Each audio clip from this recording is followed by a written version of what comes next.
এর ঘটনা শেয়ার করব। শাশুড়ি মার বক্তব্য হলো যে আমি কাজু, কাসুরি মেথি, এলাচ, লবঙ্গ এইসব ছাড়াই আমি আলুর দম বানাবো। তার জন্যই মা কী করলো, কাজুর কৌটোটা উপরে নিয়ে চলে গেল। এবার বাড়ির পছন্দ মতোও করতে হবে, আবার মায়ের পছন্দ মতোও করতে হবে। দেখি কিভাবে করায় সেটা দেখার জন্যই আর কি আলুর দমের ভিডিওটা আজকে শেয়ার করছি। নাহলে তো আলুর দম করতে সবাই জানে।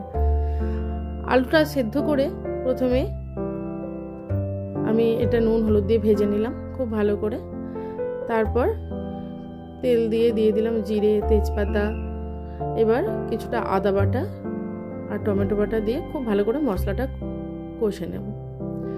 এবার রেগুলারের যে মশলা, ধনে জিরে, হলুদ গুঁড়ো, লঙ্কা গুঁড়ো তো দিয়ে নিই, কৌটো নিয়ে তো চলে গেছে, একটু চিনি, একটু নুন আর কয়েকটা কাঁচা লঙ্কা দিয়ে খুব ভালো করে মশলাটা কষিয়ে নেব। কিন্তু গ্রেভি তো বানাতেই হবে, নাহলে বাড়ির অন্যরা খাবে না। তাই জন্য কিছুটা পনিরের টুকরো মিক্সিতে মিহি করে পেস্ট করে এর মধ্যে দিয়ে দিলাম। এবার মিক্সি ধোয়া জলটা দিয়ে খুব ভালো করে কষিয়ে নেব। তারপর সিদ্ধ করা ভাজা আলুটা দিয়ে এবার একটু ফুটতে দেব। এই সময় এক বাটি তুলে রেখেছিলাম, মায়ের যদি এটা ভালো লাগে তো এটা খাবে। এরপরেও আমি আর একটা জিনিস করেছিলাম, সেটা বলি। এবার একটা তড়কা প্যান নিয়েছিলাম, সেই তড়কা প্যানের মধ্যে অল্প একটু সাদা তেল আর দিয়েছিলাম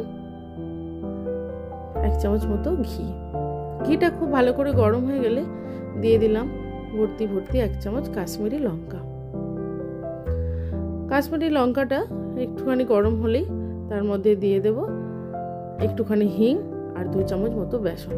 এটা ওই ঘিয়েতে বেসনটা খুব ভালো করে ভেজে নিতে হবে, একদম গ্যাসের ফ্লেমটা কমিয়ে দিয়ে ভাজতে হবে।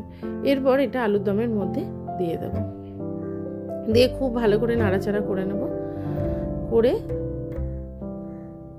একটু ঢাকা দিয়ে রেখে দেবো। মজার ব্যাপার হলো আমি যেটা তুলে রাখলাম সেটা মা খেলো না, এইটা একটু হিং দিয়ে আছে, এটাই মা খেলো, বললো হিঙের গন্ধ পাওয়া যাচ্ছে না, খুব সুন্দর টেস্ট হয়েছে।